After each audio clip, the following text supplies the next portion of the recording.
Always സ്റ്റുഡൻറ്റിൻ്റെ പുതിയൊരു ക്ലാസ്സിലേക്ക് എല്ലാവർക്കും സ്വാഗതം. ഇന്നത്തെ ക്ലാസ്സിൽ നമ്മൾ ICDS സൂപ്പർവൈസർ 2024 എക്സാമിന് ആവശ്യമായിട്ടുള്ള പോവർട്ടി അലിവിയേഷൻ പ്രോഗ്രാംസിൻ്റെ മൂന്നാം ഭാഗമാണ് കൈകാര്യം ചെയ്യുന്നത്. മൊഡ്യൂൾ 3 ഡെവലപ്മെൻറ്റൽ ഇഷ്യൂസിൻ്റെ ഭാഗമായിട്ടാണ് ദാരിദ്ര്യ നിർമ്മാർജ്ജന പദ്ധതികൾ എന്ന് പറയുന്ന ടോപ്പിക്ക് നമുക്ക് ഈ ഒരു എക്സാമിന് വരുന്നത്. ആദ്യത്തെ 2 പാർട്ടിൻ്റെ ലിങ്ക് ഞാൻ ഡിസ്ക്രിപ്ഷനിൽ കൊടുക്കാം. അത് കാണാത്തവർ അത് കണ്ടു നോക്കുക. കുറച്ചധികം പ്രോഗ്രാംസ് ഉള്ളത് കൊണ്ടാണ് ഇങ്ങനെ പാർട്സ് ആക്കി നമ്മൾ ക്ലാസ് എടുക്കുന്നത്. ഓക്കെ, ആദ്യത്തെ പ്രോഗ്രാം നോക്കാം. പ്രധാൻ മന്ത്രി ജൻ ധൻ യോജന. അപ്പൊ നിങ്ങൾ എല്ലാവരും കേട്ടിട്ടുള്ള ഒരു പദ്ധതിയായിരിക്കും ഇത്. എല്ലാവർക്കും ബാങ്ക് അക്കൗണ്ട് എന്ന് പറയുന്ന ഒരു ലക്ഷ്യത്തോടു കൂടി തുടങ്ങിയ പ്രോഗ്രാമാണ്. അപ്പോൾ നമുക്ക് അതിന്റെ ഡീറ്റെയിൽസ് നോക്കാം. Launched on August 28, 2014. 2014 ഓഗസ്റ്റ് 28-നാണ് ഈ ഒരു പദ്ധതി സ്റ്റാർട്ട് ചെയ്യുന്നത്. അപ്പോൾ ഏകദേശം 10 വർഷം കംപ്ലീറ്റ് ചെയ്യാണ്. അപ്പോൾ അതിൻ്റെ ഒരു ഇമ്പോർട്ടൻസും കൂടി ഈ ഒരു പദ്ധതിക്ക് ഉണ്ട്. അപ്പോൾ എന്തായാലും പഠിച്ചിരിക്കേണ്ട ഒരു പദ്ധതി കൂടിയാണിത്. One of the largest financial inclusion initiatives globally led by Ministry of Finance. അതായത് നമ്മുടെ മിനിസ്ട്രി ഓഫ് ഫിനാൻസ് നടത്തിയ ഏകദേശം ഏറ്റവും വലിയ ഒരു ഫിനാൻഷ്യൽ ഇൻക്ലൂഷൻ പ്രോഗ്രാം, ലോകത്തിൽ തന്നെ ഒരു ഏറ്റവും വലിയൊരു ഫിനാൻഷ്യൽ ഇൻക്ലൂഷൻ പ്രോഗ്രാം ആയിട്ട് നമുക്ക് ഇതിനെ കണക്കാക്കാം. To provide affordable financial services to vulnerable and economically disadvantaged sections. എന്തായിരുന്നു ഇതിന്റെ ഒരു ഉദ്ദേശം? അതായത് പാവപ്പെട്ട ആൾക്കാർ അല്ലെങ്കിൽ എക്കണോമിക്കലി ഡിസഡ്വാൻറ്റേജ്ഡ് സെക്ഷൻസ് അല്ലെങ്കിൽ വൾണറബിൾ പീപ്പിൾ, ഇവർക്കൊക്കെ ഫിനാൻഷ്യൽ സർവീസസ് അഫോർഡബിൾ ആയിട്ട് അവർക്ക് പറ്റുന്ന രീതിയിൽ അത് പ്രൊവൈഡ് ചെയ്യുക എന്നുള്ളതാണ് പ്രധാനമന്ത്രി ജൻധൻ യോജനയുടെ ഉദ്ദേശം. Creates a platform for universal access to banking facilities with at least one basic bank account for every household, financial literacy and access to credit, insurance and pension facilities. അതായത് ഈ ഒരു പദ്ധതി പ്രകാരം ഒരു പ്ലാറ്റ്ഫോം ക്രിയേറ്റ് ചെയ്യുക, അതുവഴി എല്ലാവർക്കും ഒരു ബാങ്കിങ് ഫെസിലിറ്റിയിലേക്ക് ഒരു യൂണിവേഴ്സൽ ആക്സസ് കൊടുക്കുക. അതായത് എല്ലാ വീട്ടുകാർക്കും എന്ത് വേണം, അറ്റ്ലീസ്റ്റ് ഒരു ബാങ്ക് അക്കൗണ്ടെങ്കിലും ഒരു വീട്ടിൽ വേണം എന്നുള്ളതായിരുന്നു അതിന്റെ ലക്ഷ്യം. അപ്പൊ അതുവഴി അവർക്ക് ഫിനാൻഷ്യൽ ലിറ്ററസി, സാമ്പത്തികമായിട്ടുള്ള സാക്ഷരത കിട്ടും.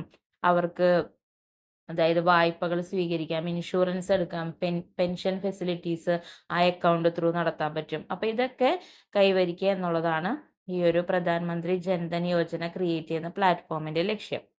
അടുത്ത point, get indigenous debit card. അതായത് ഈ ഒരു അക്കൗണ്ട് തുറക്കുന്ന ആൾക്കാർക്ക് ഒരു ഡെബിറ്റ് കാർഡ് കിട്ടും. അത് നമ്മുടെ ഗവൺമെന്റ് പ്രൊവൈഡ് ചെയ്യുന്നതാണ്. അതിന്റെ പേര് റുപ്പേ കാർഡ് എന്നാണ്. No requirement to maintain any minimum balance. Jan Dhan അക്കൗണ്ടുകളിൽ എന്ത് വേണ്ട, മിനിമം ബാലൻസ് മെയിൻറ്റെയിൻ ചെയ്യേണ്ട ആവശ്യമില്ല. Accident insurance cover of ₹1 lakh enhanced to ₹2 lakh to new PMJDY account opened after 28/8/2018. അതായത് ഇൻഷുറൻസ് കവർ ഓഫ് 1 lakh ആണ് ഇത് തുടങ്ങിയ സമയത്ത് കൊടുത്തിട്ടുണ്ടായിരുന്നത്, ആക്സിഡന്റ് ഇൻഷുറൻസ്. പക്ഷെ അത് 2018 ഓഗസ്റ്റ് 28 മുതൽ എന്താക്കി, 2 ലക്ഷം രൂപയാക്കി accident insurance coverage under PMJDY. And overdraft facility of ₹10,000 to every eligible adult. അതുപോലെ തന്നെ ഓവർഡ്രാഫ്റ്റ് ഫെസിലിറ്റിയും കൂടി ഈ ഒരു അക്കൗണ്ടിന് കൊടുക്കാൻ തുടങ്ങി. എന്താണോ ഓവർ ഡ്രാഫ്റ്റ് എന്ന് പറഞ്ഞിട്ടുണ്ടെങ്കിൽ, നമ്മുടെ അക്കൗണ്ടിൽ ഇപ്പോൾ ബാലൻസ് ഇല്ലെങ്കിലും നമുക്ക് ആ ഒരു അക്കൗണ്ടിൽ നിന്ന് പൈസ പിൻവലിക്കാൻ പറ്റുന്ന ഒരു ഫെസിലിറ്റിയാണ് ഓവർ ഡ്രാഫ്റ്റ് എന്ന് പറയുന്നത്. അപ്പോൾ 10,000 rupees വരെ എലിജിബിൾ അഡൽട്ടിന് കൊടുക്കാനായിട്ട് തുടങ്ങി. കൂടുതലും ഒരു വീട്ടിലെ സ്ത്രീകൾക്കാണ് ഈ ഒരു ഓവർ ഡ്രാഫ്റ്റ് കൊടുക്കാനായിട്ട് അവർ ഉദ്ദേശിച്ചിരുന്നത്. അടുത്ത point, fosters financial inclusion leading to inclusive growth. അപ്പോൾ ഈ ഒരു പദ്ധതി കൊണ്ട് എന്താ അതിൻ്റെ ഒരു ഇമ്പാക്റ്റ് എന്താണ്? ഒരു ഫിനാൻഷ്യൽ ഇൻക്ലൂഷൻ ഉണ്ടാക്കിയെടുക്കാൻ പറ്റും. അതായത് എല്ലാവരെയും ഈ ഒരു ഫിനാൻഷ്യൽ സെക്ഷന്റെ ഭാഗമാക്കി മാറ്റുക, അതുകൊണ്ട് എല്ലാവരെയും ഉൾപ്പെടുത്തിക്കൊണ്ടുള്ള ഒരു വളർച്ച കൈവരിക്കുക. അതാണ് ഇതിന്റെ ഒരു ഇമ്പാക്റ്റ് ആയിട്ട് മാറാൻ പോകുന്നത്. Brought the savings of poor into formal financial system. പാവപ്പെട്ട ജനങ്ങളുടെ സേവിങ്സ് പോലും ഒരു ഫോർമൽ ഫിനാൻഷ്യൽ സിസ്റ്റത്തിന്റെ ഭാഗമാവും. Approximately 55.5% of Jan Dhan accounts belongs to women, promoting financial empowerment.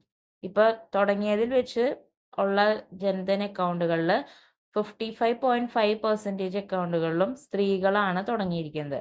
അപ്പൊ അത് കാരണം സ്ത്രീകളുടെ ഒരു ഫിനാൻഷ്യൽ എംപവർമെന്റും ഈ ഒരു പദ്ധതിയിലൂടെ സാധ്യമാക്കി എടുക്കാനായിട്ട് പറ്റും.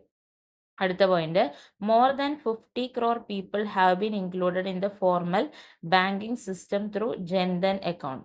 50 കോടിയിൽ കൂടുതൽ ആൾക്കാർ ഈ ഒരു ജൻധൻ അക്കൗണ്ട് വഴി ബാങ്കിങ് സിസ്റ്റത്തിന്റെ ഭാഗമായിട്ടുണ്ട് ഇന്ത്യയിൽ. ഈ ഒരു പദ്ധതിക്ക് ഗിന്നസ് വേൾഡ് റെക്കോർഡ് കിട്ടിയിട്ടുണ്ട്. എന്തിന്റെ പേരിലാണെന്ന് നോക്കാം. Most bank accounts opened in 1 week as per the financial inclusion campaign is 1,80 lakh something and was achieved by Department of Financial Services, Government of India. അതായത് ഒരു ആഴ്ചയിൽ ഏറ്റവും കൂടുതൽ ബാങ്ക് അക്കൗണ്ട് ഓപ്പൺ ചെയ്തു ഈ ഒരു ഫിനാൻഷ്യൽ ഇൻക്ലൂഷൻ ക്യാമ്പയിൻ വഴി എന്നുള്ളതാണ് ആ ഒരു റെക്കോർഡ്. അത് ലഭിച്ചിരിക്കുന്നത് ഗവൺമെന്റ് ഓഫ് ഇന്ത്യയുടെ ഡിപ്പാർട്ട്മെന്റ് ഓഫ് ഫിനാൻഷ്യൽ സർവീസിനാണ് ഈ ഒരു ഗിന്നസ് വേൾഡ് റെക്കോർഡ് ലഭിച്ചിരിക്കുന്നത്. അപ്പോൾ ഇത്രയാണ് പ്രധാനമായിട്ടുള്ള പ്രധാനമന്ത്രി ജൻധൻ യോജന ആ ഒരു പദ്ധതിയുടെ ഡീറ്റെയിൽസ്. ഇത് 10 വർഷം പൂർത്തീകരിക്കാൻ പോകുന്നതുകൊണ്ട് ഇത് ഇമ്പോർട്ടൻ്റ് ആണ്. അപ്പോൾ എല്ലാവരും ഈ പോയിന്റ്സ് ഒക്കെ പഠിച്ചു വെക്കുക. അടുത്ത പദ്ധതി വരുന്നത് വാൽമീകി അംബേദ്കർ ആവാസ് യോജന, ആ ഒരു പദ്ധതിയാണ്. അത് പ്രധാനമായിട്ടും നഗരപ്രദേശങ്ങളിലെ സ്ലം ഡ്വെല്ലേഴ്സ് അഥവാ ഈ ചേരി പ്രദേശങ്ങളിൽ താമസിക്കുന്ന ആൾക്കാരുടെ ഒരു ഇൻഹാബിറ്റേഷൻ ഫെസിലിറ്റി ഒക്കെ ഒന്ന് ഡെവലപ്പ് ചെയ്യുക എന്നുള്ളതാണ് അതിന്റെ ലക്ഷ്യം. നോക്കാം. Launched in December 2001. 2001 ഡിസംബറിലാണ് വാൽമീകി അംബേദ്കർ ആവാസ് യോജന സ്റ്റാർട്ട് ചെയ്യുന്നത്. Facilitates the construction and upgradation of dwelling units for slum dwellers and provide a healthy and enabling urban environment through community toilets under Nirmal Bharat Abhiyan, a component of the scheme. അതായത് ഈ പറഞ്ഞ പോലെ ചേരി പ്രദേശങ്ങളിലുള്ള ആളുകൾക്ക് അവരുടെ dwelling യൂണിറ്റ്സിന്റെ facility upgrade ചെയ്യാനും അത് കൺസ്ട്രക്ട് ചെയ്യാനൊക്കെ സഹായിക്കുക. അതുവഴി അവർക്കൊരു ഹെൽത്തി എൻവയോൺമെന്റ് ഉണ്ടാക്കുക. ടോയ്ലറ്റ്സ്, കോമൺ ടോയ്ലറ്റ്സ് ഏത് പദ്ധതി പ്രകാരം? നിർമ്മൽ ഭാരത് അഭിയാൻ എന്ന് പറഞ്ഞിട്ടുള്ള അതും ഈ ഒരു വാൽമീകി അംബേദ്കർ ആവാസ് യോജനയുടെ അണ്ടറിൽ വരുന്ന ഒരു പദ്ധതിയാണ്. അപ്പൊ അത് പ്രകാരം കോമൺ ടോയ്ലറ്റ് ഫെസിലിറ്റീസ് ബിൽഡ് ചെയ്ത് കൊടുക്കുക. ഇതൊക്കെയായിരുന്നു ഈ ഒരു പദ്ധതിയുടെ പ്രത്യേകത. The central government provides a subsidy of 50%, the balance 50% being arranged by the state government. 50% ആര് കൊടുക്കും? ഇതിന്റെ സബ്സിഡി സെൻട്രൽ ഗവൺമെന്റ് കൊടുക്കും. ബാക്കി 50% സ്റ്റേറ്റ് ഗവൺമെന്റ് ആണ് അറേഞ്ച് ചെയ്യേണ്ടത്. അപ്പോൾ നമ്മള് സ്ലം ഡ്വെല്ലേഴ്സിന്റെ എന്താണ് ഈ ഒരു ഇൻഹാബിറ്റേഷൻ ഫെസിലിറ്റിക്ക് വേണ്ടിയിട്ടുള്ള മറ്റ് പല പ്രോഗ്രാംസിനെയും പറ്റി മുൻപത്തെ 2 പാർട്ടുകളിലായിട്ട് ഡിസ്കസ് ചെയ്തിരുന്നു. അപ്പോൾ അതൊക്കെ പഠിക്കാനായിട്ട് അല്ലെങ്കിൽ അറിയാനായിട്ട് ആ 2 വീഡിയോസും കൂടി എല്ലാവരും എന്തായാലും കാണാം. നെക്സ്റ്റ് പദ്ധതി വരുന്നത് എല്ലാവരും അറിയാവുന്ന ഒരു പദ്ധതിയായിരിക്കും, അന്ത്യോദയ അന്ന യോജന, AAY. ആ പേരിലുള്ള റേഷൻ കാർഡ്സ് ഒക്കെ ഉള്ളതായിട്ട് നിങ്ങൾക്ക് എല്ലാവർക്കും അറിയാം. അപ്പൊ എന്താണ് ആ ഒരു പദ്ധതിയുടെ ഉദ്ദേശം, എപ്പോൾ ലോഞ്ച് ചെയ്ത് തുടങ്ങിയ കാര്യങ്ങളൊക്കെ നോക്കാം. Launched in December 2000. Ministry of Consumer Affairs, Food and Public Distribution System. ഇതാണ് അതിന്റെ മിനിസ്ട്രി. ബെനിഫിഷ്യറി ആരാണ് അതിന്റെ? AAY ration card holders. ആ ഒരു റേഷൻ കാർഡ് ഉള്ളവർക്കാണ് ഈ ഒരു പദ്ധതിയുടെ എല്ലാ ആനുകൂല്യങ്ങളും ലഭിക്കുക. പിന്നെ ആരാണ് ഈ AAY ഹൗസ് ഹോൾഡ് എന്നുള്ളതിനെ പറ്റി കാര്യങ്ങൾ തീരുമാനിക്കുക? ഏത് സംസ്ഥാനത്താണ് ഒരാൾ താമസിക്കുന്നത് ആ സംസ്ഥാനം അല്ലെങ്കിൽ ഏത് യൂണിയൻ ടെറിട്ടറി ആണോ അവിടുത്തെ ഗവൺമെന്റ് ആണ് AAY പദ്ധതിയിൽ പെടുന്ന കുടുംബങ്ങൾ ഏതാണെന്ന് തീരുമാനിക്കാം. Aims at reducing hunger among poorest segments of the BPL population. അതായത് BPL population, below poverty line പോപ്പുലേഷനിലുള്ള ആളുകളിൽ തന്നെ ഭയങ്കരമായിട്ട് പാവപ്പെട്ട ആളുകൾ ഉണ്ടാവും. അതായത് സഹായിക്കാൻ ആരുമില്ലാത്ത, ആ വീട്ടില് ജോലിക്കൊന്നും ആർക്കും പോകാൻ പറ്റാത്ത, മൊത്തം രോഗികളുള്ള അങ്ങനത്തെ കുടുംബങ്ങൾ കാണും. അപ്പൊ BPL പോപ്പുലേഷനിൽ തന്നെ പൂറസ്റ്റ് ആയിട്ട് വരുന്ന ജനങ്ങൾക്ക് ഉപകാരപ്പെടാൻ അല്ലെങ്കിൽ അവരുടെ ഹങ്കർ, അവരുടെ വിശപ്പ് ശമിപ്പിക്കുക എന്നുള്ള ഒരു ലക്ഷ്യത്തോടു കൂടിയാണ് അന്ത്യോദയ അന്ന യോജന തുടങ്ങിയിരിക്കുന്നത്. അപ്പോൾ ബെനിഫിഷ്യറി ആരാണെന്ന് പറഞ്ഞു? AAY ration card holders. State or union territory identify the households under AAY and issues ration cards to eligible households. അടുത്ത point, provides food grains at a highly subsidised rate of ₹2 per kilogram of wheat and rupees 3 per kilogram of rice to the poor families under targeted public distribution system അഥവാ TPDS എന്ന് പറയുന്ന ആ ഒരു public distribution system വഴി food grains ഇതിന്റെ ഗുണഭോക്താക്കളിലേക്ക് എത്തിക്കുക. എന്താണ് rate വരുന്നത്? എങ്ങനെയാണ്? സബ്സിഡൈസ്ഡ് റേറ്റിലാണ് കൊടുക്കുന്നത്. വീറ്റിന്, ഗോതമ്പിന് 2 രൂപയും അരിക്ക് 3 രൂപയും കിലോഗ്രാമിന്. ഈ ഒരു റേറ്റിലാണ് ഈ പുവർ ഫാമിലീസിന് ഫുഡ് ഗ്രെയിൻസ് ഡിസ്ട്രിബ്യൂട്ട് ചെയ്യുന്നത്. The scale of issue which was initially 25 kilogram per family per month was increased to 35 kilogram per family per month from April 1, 2002. അപ്പൊ 2000 ഇത് ലോഞ്ച് ചെയ്തു എന്ന് പറഞ്ഞ പ്രോഗ്രാം 2000 ഇത് ലോഞ്ച് ചെയ്യുമ്പോൾ 25 കിലോഗ്രാം ആണ് ഒരു ഫാമിലിക്ക് ഒരു മാസം കൊടുത്തിരുന്ന ഫുഡ് ഗ്രെയിൻ്റെ അളവ്. പക്ഷെ അത് 2022 April 1 തീയതി മുതൽ ആ ഒരു ഫാമിലിക്ക് ഒരു മാസം 35 കിലോഗ്രാം വരെ കൊടുക്കാനായിട്ട് ഇൻക്രീസ് ചെയ്തു. പിന്നെ അതുപോലെ തന്നെ ഇപ്പൊ റീസെന്റ് ആയിട്ട് ആഡ് ചെയ്തിട്ടുള്ള ഒരു കാര്യമാണ് 1 kilogram of sugar per family per month through TPDS. അതായത് ഒരു മാസം 1 കിലോഗ്രാം പഞ്ചസാരയും കൂടി ടാർഗറ്റഡ് പബ്ലിക് ഡിസ്ട്രിബ്യൂഷൻ സിസ്റ്റം വഴി ഈ ഒരു AAYയുടെ ഭാഗമായിട്ട് കൊടുക്കാനായിട്ട് തുടങ്ങി. അപ്പൊ ഇത്രയാണ് അന്ത്യോദയ അന്ന യോജന, അതിന്റെ കാര്യങ്ങൾ. അടുത്ത പ്രോഗ്രാം പ്രധാനമന്ത്രി ഗരീബ് കല്യാൺ അന്ന യോജന PMGKAY. ഇത് ആദ്യമായിട്ട് 2020 കോവിഡ് പാൻഡമിക്കിന്റെ സമയത്താണ് ഇൻട്രൊഡ്യൂസ് ചെയ്യുന്നത്. ഈ നാഷണൽ ഫുഡ് സെക്യൂരിറ്റി ആക്ട് 2013 അണ്ടറിലുള്ള എലിജിബിൾ റേഷൻ കാർഡ് ഹോൾഡേഴ്സിന് കൊടുക്കുന്ന ഫുഡ് ഗ്രെയിൻസ് കൊടുക്കുന്ന ഒരു പദ്ധതിയാണ്. അപ്പൊ എന്തൊക്കെയാണ് ഇതിന്റെ കാര്യങ്ങൾ നോക്കാം. First introduced in 2020 during COVID-19 pandemic. ഏറ്റവും ആദ്യം ഈ ഒരു പദ്ധതി പ്രധാനമന്ത്രി ഗരീബ് കല്യാൺ അന്ന യോജന ഇൻട്രൊഡ്യൂസ് ചെയ്യുന്നത് 2020 കോവിഡ് പാൻഡമിക്കിന്റെ സമയത്ത്. Designed to provide 5 kilogram free food grains to eligible ration card holders under the national food security act 2013. 2013 national food security ആക്ടിന്റെ അണ്ടറിൽ എലിജിബിൾ ആയിട്ടുള്ള റേഷൻ കാർഡ് ഹോൾഡേഴ്സിന് ഫ്രീ ആയിട്ട് 5 കിലോഗ്രാം ഫുഡ് ഗ്രെയിൻസ് പ്രൊവൈഡ് ചെയ്യുക എന്നുള്ളതാണ് ഇതിന്റെ പ്രത്യേകത. ഫ്രീ ആയിട്ടാണ് കേട്ടോ. നേരത്തെ പറഞ്ഞ അന്ത്യോദയ അന്ന യോജനയിൽ സബ്സിഡൈസ്ഡ് റേറ്റിലാണ് കൊടുക്കേണ്ടായിരുന്നത്. ഇനി അടുത്ത point, initially set to expire in December 2022. The scheme was extended till December 2023 and it has further been extended for an additional 5 years. ഇപ്പൊ 2020 ആ ഒരു കോവിഡ് പാൻഡമിക്കിന്റെ സമയത്ത് തുടങ്ങിയെന്ന് പറഞ്ഞു. അത് അന്ന് മുതൽ 2022 ഡിസംബർ വരെയായിരുന്നു തുടങ്ങിയപ്പോൾ തീരുമാനിച്ചത്. പക്ഷെ പിന്നെ ഒരു വർഷത്തേക്കും കൂടി 2023 ഡിസംബർ വരെ എക്സ്റ്റെൻഡ് ചെയ്തു. പിന്നെ അതിനുശേഷം പിന്നെ ഒരു 5 വർഷത്തേക്കും കൂടി ഇപ്പൊ അത് എക്സ്റ്റെൻഡ് ചെയ്തിട്ടുണ്ട്. അപ്പൊ ഇതാണ് ഈ ഒരു പദ്ധതിയുടെ പ്രത്യേകത. അടുത്തത് ഈ ഒരു പദ്ധതിയിൽ നമ്മളിപ്പോൾ പറഞ്ഞുപോയി നാഷണൽ ഫുഡ് സെക്യൂരിറ്റി ആക്ടിനെ പറ്റി. അപ്പൊ അതിനെപ്പറ്റി നോക്കാം. National food security act 2013. NFSA marks a paradigm shift in the approach to food security from welfare to right-based approach. അതായത് നമുക്ക് ഫുഡ് സെക്യൂരിറ്റി കൈവരിക്കുക എന്നുള്ളത് എന്താ ഒരു വെൽഫെയർ സ്കീം എന്നതിൽ ഉപരി ഒരാളുടെ അവകാശമാണ് എന്നുള്ളൊരു രീതിയിലേക്ക് മാറ്റിയെടുക്കുന്ന ഒരു ആക്ട് ആണ് ഏത്? National food security act 2013. ഇപ്പൊ ഒരു ആക്ട് ആയിട്ട് വന്നു കഴിഞ്ഞിട്ടുണ്ടെങ്കിൽ ഒരു പദ്ധതിയുടെ ഭാഗമായിട്ട് ചെയ്യുന്നത് പോലെയല്ല. അപ്പൊ അത് നിർബന്ധമായിട്ടും ആ ഒരാൾക്ക് കിട്ടേണ്ട അവകാശമായിട്ട് കണക്കാക്കുക. അപ്പോൾ ഒരു വെൽഫെയറിൽ നിന്ന് റൈറ്റ് ബേസ്ഡ് അപ്രോച്ചിലേക്ക് എന്തിന്റെ കാര്യം? ഫുഡ് സെക്യൂരിറ്റിയുടെ കാര്യത്തിൽ ഒരു ഷിഫ്റ്റ് ഉണ്ടാക്കിയതാണ് national food security act 2013. The act legally entitled up to 75% of rural population and 50% of urban population to receive subsidized food grains under TDPS. TPDS ആണ്, അത് പ്രിന്റിംഗ് മിസ്റ്റേക്ക് ആണ്. TPDS, Targeted Public Distribution System. അപ്പോൾ ഇവിടെ പറഞ്ഞതെന്ന് വെച്ചാൽ rural പോപ്പുലേഷന്റെ 75%-നും urban പോപ്പുലേഷന്റെ 50%-നും ഈ ഒരു ആക്ടിന്റെ beneficiaries ആണ്. അവർക്ക് ഇതിന്റെ ബെനിഫിറ്റ്സ് കിട്ടും.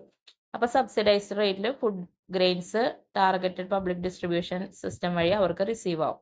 About 2/3 of the population therefore is covered under the act to receive highly subsidized food grains. Total population നോക്കുകയാണെങ്കിൽ ഏകദേശം ഭാഗം, പോപ്പുലേഷന്റെ 2/3 ഈ ഒരു ആക്ടിൽ കവറായിട്ട് ഹൈലി സബ്സിഡൈസ്ഡ് ഫുഡ് ഗ്രെയിൻസ് അവർക്ക് ലഭിക്കും. It encompasses 2 categories of ration card holders, Antyodaya Anna Yojana and priority house holds. അപ്പോൾ ഈ ഒരു ആക്ടിന്റെ കീഴിൽ പ്രധാനമായിട്ടും 2 category of ration card holders ആണ് ഉള്ളത്. ഒന്ന് അന്ത്യോദയ അന്ന യോജന കാർഡ് ഉള്ളവര്, പിന്നെ പ്രയോറിറ്റി ഹൗസ് ഹോൾഡ്സ് എന്നുള്ള കാർഡ് ഉള്ളവര്. എന്താണ് ഈ 2 കാർഡ് ഉള്ളവർക്കും തമ്മിൽ കിട്ടുന്ന ബെനിഫിറ്റ്സിന്റെ വ്യത്യാസം? As A step towards woman empowerment, the eldest woman of the household of age 18 years or above is mandated to be the head of household for the purpose of issuing ration card under the act.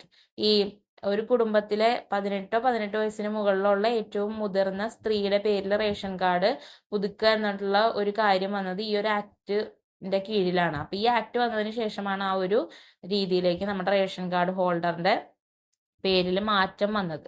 അപ്പൊ അത് woman എംപവർമെന്റിന്റെ ഒരു സ്റ്റെപ്പായിട്ടാണ് കണക്കാക്കുന്നത്.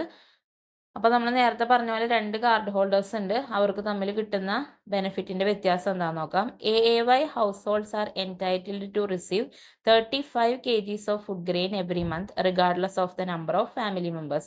അതായത് ഒരു കുടുംബത്തിൽ എത്ര പേരുണ്ട് എന്നൊന്നും നോക്കില്ല, അന്ത്യോദയ അന്ന യോജന കാർഡ് ഉള്ളവർക്ക് ഒരു മാസം 35 കിലോഗ്രാം ഫുഡ് ഗ്രെയിൻസ് റിസീവ് ചെയ്യും.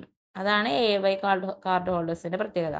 ഇനി priority households receive food grains based on family size with each member getting 5 kilogram per month. Priority ഹൗസ് ഹോൾഡ്സിലാണെങ്കിൽ ഒരു കുടുംബത്തിലെ എത്ര ആളുകൾ ഉണ്ട് എന്നുള്ളതിനനുസരിച്ചിട്ടാണ് ഫുഡ് ഗ്രെയിൻസ് കിട്ടുക.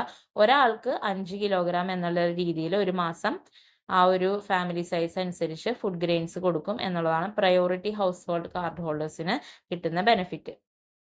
അപ്പോൾ ഇത് രണ്ടും ഇപ്പൊ നമ്മൾ നേരത്തെ പറഞ്ഞിട്ടുണ്ടായിരുന്ന ഗരീബ് കല്യാൺ അന്ന യോജനയും ഈ പറഞ്ഞ ഫുഡ് സെക്യൂരിറ്റി ആക്ടും ഏകദേശം ഒരേ ലൈനിൽ വർക്ക് ചെയ്യുന്ന കാര്യങ്ങളാണ്. അപ്പൊ എന്ത് പറ്റിയെന്ന് വെച്ചിട്ടുണ്ടെങ്കിൽ ഈ ഗരീബ് കല്യാൺ ആവാസ് യോജന ഇതുമായിട്ട് ഫുഡ് സെക്യൂരിറ്റി ആക്ട് ആയിട്ട് മെർജ് ചെയ്ത് ഒരുമിച്ച് പോകാനായിട്ട് തുടങ്ങി.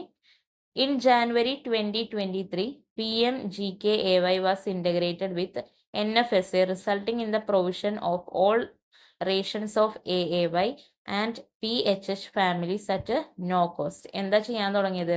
2023 ജനുവരി ആയപ്പോഴേക്കും ഈ ഗരീബ് കല്യാൺ ആവാസ് യോജനയും നാഷണൽ ഫുഡ് സെക്യൂരിറ്റി ആക്ടിന്റെയും അണ്ടറിലുള്ള എല്ലാ റേഷൻസും ഒരുമിച്ചാക്കി ഈ AAYക്കും PHH ഫാമിലീസിനും ഒരു അല്ലെങ്കിൽ ഒരു കോസ്റ്റും കൊടുക്കാണ്ട് അവർക്ക് എന്ത് ചെയ്യാനായിട്ട് തുടങ്ങി?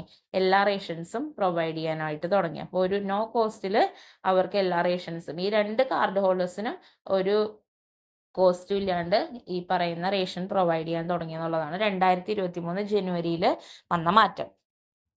The merger eliminated the extra provisions that were introduced during COVID-19 pandemic by incorporating the free component of the PMGKAY into NFSA. അപ്പോൾ ഈ 2019 കാലഘട്ടത്തിൽ ഈ COVID-19 വന്ന സമയത്താണല്ലോ ഈ ഗരീബ് കല്യാൺ അന്ന യോജന തുടങ്ങിയത്. അപ്പൊ അതിന്റെ ഭാഗമായിട്ട് ചില ഫ്രീ പ്രൊവിഷൻസ് അതിൽ കൊടുത്തായിരുന്നു.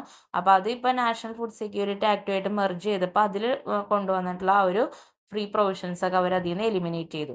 കാരണം ഇപ്പൊ രണ്ടും കൂടി ഒരുമിച്ചാക്കിയിട്ട് എല്ലാ AAYയും PHH കാർഡ് ഹോൾഡേഴ്സിനും എല്ലാവർക്കും നോ കോസ്റ്റിൽ റേഷൻ കൊടുക്കാനായിട്ട് തുടങ്ങി. അപ്പൊ ഇതാണ് ഈ 2 സ്കീമും, അത് രണ്ടും റിലേറ്റഡ് ആണ്. അപ്പൊ അത് രണ്ടും നോട്ട് ചെയ്ത് പഠിക്കുക. അടുത്തത് പറയുന്നത് പ്രധാൻ മന്ത്രി മാതൃവന്ദന യോജന PMMVY എന്ന് പറഞ്ഞിട്ടുള്ള ഒരു പദ്ധതിയാണ്. A maternity benefit program being implemented in all districts of the country with effect from 1st January 2017. 2017 ജനുവരി 1 മുതൽ അമ്മമാരുടെ സുരക്ഷിതത്വം ഉറപ്പുവരുത്തുക എന്നിട്ടുള്ള അല്ലെങ്കിൽ അവർക്ക് ബെനിഫിറ്റ്സ് കൊണ്ടുവരാൻ വേണ്ടിയിട്ട് നമ്മുടെ രാജ്യത്തെ എല്ലാ ജില്ലകളിലും ഇംപ്ലിമെന്റ് ചെയ്തൊരു പ്രോഗ്രാമാണ് പ്രധാൻ മന്ത്രി മാതൃവന്ദന യോജന. അതൊരു സെൻട്രലി സ്പോൺസേർഡ് സ്കീമാണ്, executed by the ministry of women and child development. All eligible pregnant and lactating women who have their pregnancy on or after 1st January 2017 for the first child in the family. അപ്പൊ ഇതിൽ eligible ആയിട്ടുള്ളത് 2017 ജനുവരി 1 അല്ലെങ്കിൽ അതിനുശേഷോ pregnant ആയിട്ടുള്ള വിമണിനും അല്ലെങ്കിൽ മുലയൂട്ടുന്ന അമ്മമാർക്കുമാണ് അവരുടെ first ചൈൽഡിൻ്റെ കേസിലാണ് ഈ ഒരു പദ്ധതി പ്രകാരം ബെനിഫിറ്റ്സ് ലഭിക്കുക. Cash benefit of ₹5,000 is provided to pregnant women in their bank account directly to meet enhanced nutritional needs and partially compensate for wage loss. അതായത് മൊത്തം ഒരു 5,000 രൂപയുടെ ക്യാഷ് ബെനിഫിറ്റ് ഇവർക്ക് കൊടുക്കും. അവരുടെ ഡയറക്റ്റ് ബാങ്ക് അക്കൗണ്ടിൽ കിട്ടും ഈ പ്രഗ്നന്റ് വുമന്റെ. അതുപോലെ തന്നെ ആ ഒരു ക്യാഷ് വഴി അവരുടെ ന്യൂട്രീഷണൽ നീഡ്സിനെ മീറ്റ് ചെയ്യാനും അവർക്ക് എന്തെങ്കിലും ജോലിയൊക്കെ ഉണ്ടായ ആളാണെങ്കിൽ ഈ പ്രഗ്നൻസിയുടെ സമയത്ത് എന്തായാലും അവർക്ക് ജോലിക്ക് പോകാൻ പറ്റില്ല, അവർക്ക് വേജ് ലോസ് ഉണ്ടാവും, അപ്പോൾ ശമ്പളം കിട്ടില്ല. അപ്പോൾ അത് കോമ്പൻസേറ്റ് ചെയ്യാം പകുതി എന്നുള്ള രീതിയിലാണ് ഈ ഒരു ക്യാഷ് ബെനിഫിറ്റ് അവർക്ക് കൊടുക്കുന്നത്. Implementation of the scheme is monitored through a web-based software application, Pradhan Mantri Madru Vandana Yojana Common Application Software. അപ്പോൾ ഈ ഒരു സ്കീമിന്റെ കാര്യങ്ങളൊക്കെ മോണിറ്റർ ചെയ്യാൻ ഒരു സോഫ്റ്റ്വെയർ ഉണ്ട്. അതിന്റെ പേര് PMMVY CAS. CAS എന്ന് ഉദ്ദേശിക്കുന്നത് കോമൺ ആപ്ലിക്കേഷൻ സോഫ്റ്റ്വെയർ എന്നുള്ളതാണ്. അതുവഴിയാണ് ഈ ഒരു പദ്ധതിയുടെ കാര്യങ്ങളൊക്കെ മാനേജ് ചെയ്യുന്നത്. അപ്പോൾ അമ്മമാരെ പറ്റി പറയുമ്പോൾ രണ്ട് പ്രധാനപ്പെട്ട പദ്ധതികളാണ്. ഒരെണ്ണം നമ്മളിപ്പോൾ പറഞ്ഞ പ്രധാനമന്ത്രി മാതൃവന്ദന യോജന. അടുത്തത് വരുന്നത് ജനനി സുരക്ഷാ യോജനയാണ്. എന്താ നോക്കാം. JSY is a centrally sponsored scheme launched in April 2005. 2005 ഏപ്രിലാണ് ഇത് ലോഞ്ച് ചെയ്യുന്നത്. It is A safe motherhood intervention under the national rural health mission. National rural health മിഷന്റെ ഭാഗമായിട്ടുള്ളൊരു സേഫ് മദർഹുഡ്, സുരക്ഷിതമായിട്ടുള്ളൊരു അമ്മയായി നിൽക്കുന്ന കാലഘട്ടം എന്നുള്ളൊരു ഇന്റർവെൻഷനോട് കൂടിയാണ് ഈ ഒരു പദ്ധതി തുടങ്ങിയത്. എന്താണ് objective? Reduce maternal and infant mortality by promoting institutional delivery among the pregnant woman. അതായത് ഗർഭിണികളായിട്ടുള്ള സ്ത്രീകളിൽ ഈ വീട്ടിലൊക്കെ കൂടുതൽ പ്രസവം നടത്താതെ ഇൻസ്റ്റിറ്റ്യൂഷണൽ ഡെലിവറി, അതായത് ആശുപത്രികളിൽ പോയിട്ട് കറക്റ്റായിട്ട് ഡെലിവറി നടത്തുക, അല്ലെങ്കിൽ വീടുകളിലൊക്കെ നടത്തി കഴിഞ്ഞാൽ അമ്മയ്ക്കോ കുഞ്ഞിനോ ആർക്കെങ്കിലുമൊക്കെ എന്തെങ്കിലും സംഭവിക്കാൻ സാധ്യത കൂടുതലാണ്.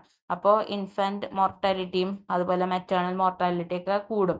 അപ്പോൾ അത് കുറച്ചു കൊണ്ടുവരാൻ വേണ്ടിയിട്ട് ഈ പ്രഗ്നന്റ് വുമന്റെ ഇടയ്ക്ക് ഇൻസ്റ്റിറ്റ്യൂഷണൽ ഡെലിവറി പ്രൊമോട്ട് ചെയ്യുക, അതായത് ആശുപത്രികളിൽ പോയിട്ട് ഡെലിവറി ചെയ്യുക എന്നുള്ളൊരു ഒബ്ജക്റ്റീവാണ് ഈ ഒരു ജനനി സുരക്ഷാ യോജന എന്ന് പറഞ്ഞ പദ്ധതിക്കുള്ളത്.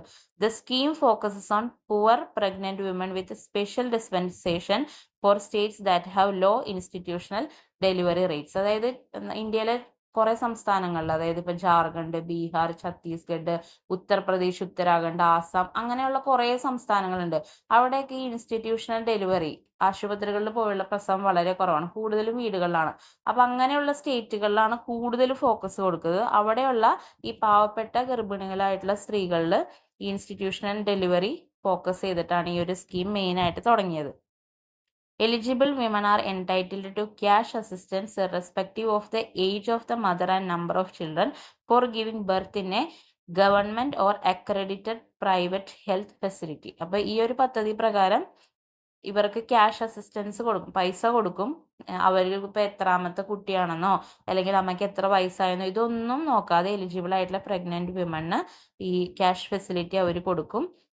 എങ്ങനെയാണെങ്കിൽ ഇവര് ഗവൺമെന്റ് ഹോസ്പിറ്റലിലോ അല്ലെങ്കിൽ ഏതെങ്കിലും ഒരു നല്ല പ്രൈവറ്റ് ഹോസ്പിറ്റൽ, അക്രഡിറ്റഡ് ആയിട്ടുള്ള ഒരു പ്രൈവറ്റ് ഹെൽത്ത് ഫെസിലിറ്റിയിലോ പോയിട്ടാണ് ഈ ഒരു പ്രഗ്നൻസി ചെയ്യുന്നതെങ്കിൽ, ഈ ഒരു പ്രസവവും കാര്യങ്ങളൊക്കെ ചെയ്യുന്നതെങ്കിൽ അതിന്റെ ബെനിഫിറ്റ് അവർക്ക് കിട്ടും. The scheme also provide performance-based incentives to women health volunteers known as accredited social health activists for promoting institutional delivery among pregnant women. അപ്പൊ ഇതിലൊരു പ്രധാനപ്പെട്ട പങ്ക് വഹിക്കാൻ പറ്റുന്ന ആൾക്കാരാണ് ആശാ വർക്കേഴ്സ് എന്ന് പറയുന്നത്. ആശയുടെ ഫുൾ ഫോം ആണ് അക്രഡിറ്റഡ് സോഷ്യൽ ഹെൽത്ത് ആക്ടിവിസ്റ്റ് എന്നുള്ളത്. അപ്പൊ ഈ ആശാ വർക്കേഴ്സ് ത്രൂ അവര് ഓരോ കുടുംബത്തിലും ചെന്നിട്ട് അവിടെ പ്രഗ്നന്റ് വിമൺ ഉണ്ടെങ്കിൽ അവരെ നിർബന്ധിപ്പിച്ച് എന്തായാലും ഈ ഹോസ്പിറ്റലിൽ പോയിട്ട് ഡെലിവറി എടുക്കണം എന്ന് പറയുന്ന ആ ഒരു കാര്യം ചെയ്ത് കഴിഞ്ഞിട്ടുണ്ടെങ്കിൽ ഇവർക്ക് എന്ത് കൊടുക്കും? ആശാ വർക്കേഴ്സിന് ഒരു ഇൻസെന്റീവ്സ് കൊടുക്കും. അപ്പൊ അവർക്കും ആ ഒരു കാര്യം ചെയ്യിപ്പിച്ചെടുക്കാൻ കുറച്ചും കൂടി ഇൻട്രസ്റ്റ് ഉണ്ടാവും ഇൻസെന്റീവ്സ് കൊടുക്കുമ്പോൾ. അപ്പൊ ആ ഒരു കാര്യം കൂടി ഇതിന്റെ ഭാഗമായിട്ട് ജനനി സുരക്ഷാ യോജനയുടെ ഭാഗമായിട്ട് ഗവൺമെന്റ് ചെയ്യുന്നുണ്ട്. അപ്പൊ ഇത്രയാണ് ഈ ഒരു പ്രോഗ്രാമിനെ പറ്റി പറയാനുള്ളത്. അപ്പോൾ അമ്മമാരെ സംബന്ധിച്ച് പറയാനായിട്ടുള്ള 2 പ്രോഗ്രാമുകളാണ്. ഒന്ന് പ്രധാനമന്ത്രി മാതൃവന്ദന യോജന, അടുത്തത് ജനനി സുരക്ഷാ യോജന. ഈ 2 പ്രോഗ്രാമിനെ പറ്റി നോട്ട് ചെയ്ത് വെക്കുക. അപ്പൊ ഇതൊക്കെ പോവർട്ടി അലിവേഷൻ പ്രോഗ്രാംസിന്റെ ഭാഗമായിട്ട് വരുന്നതാണ്. കാരണം എന്താ, ഇതൊക്കെ ഒരു രീതിയിൽ അല്ലെങ്കിൽ മറ്റൊരു രീതിയിൽ പുവർ ആയിട്ടുള്ള ആൾക്കാരെ ഫോക്കസ് ചെയ്ത് കൊണ്ട് തുടങ്ങിയതാണ്. അവരുടെ ജീവിതത്തിന്റെ ഓരോ ഘട്ടത്തിലും അവരെ ഹെൽപ്പ് ചെയ്യുക എന്നുള്ളതാണ് ഈ പറഞ്ഞ എല്ലാ പ്രോഗ്രാംസിന്റെയും അൾട്ടിമേറ്റ് എയിം എന്ന് പറയുന്നത്. അപ്പോൾ ഇനി ഈ ഒരു സെക്ഷനിൽ അല്ലെങ്കിൽ ഈ ഒരു പോവർട്ടി അലിവേഷൻ പ്രോഗ്രാംസിൽ ഇനിയുണ്ട്. അപ്പൊ അത് നമുക്ക് അടുത്ത പാർട്ടിൽ കാണാം. അപ്പോൾ വീഡിയോ നിങ്ങൾക്ക് ഹെൽപ്ഫുൾ ആയെന്ന് വിചാരിക്കുന്നു.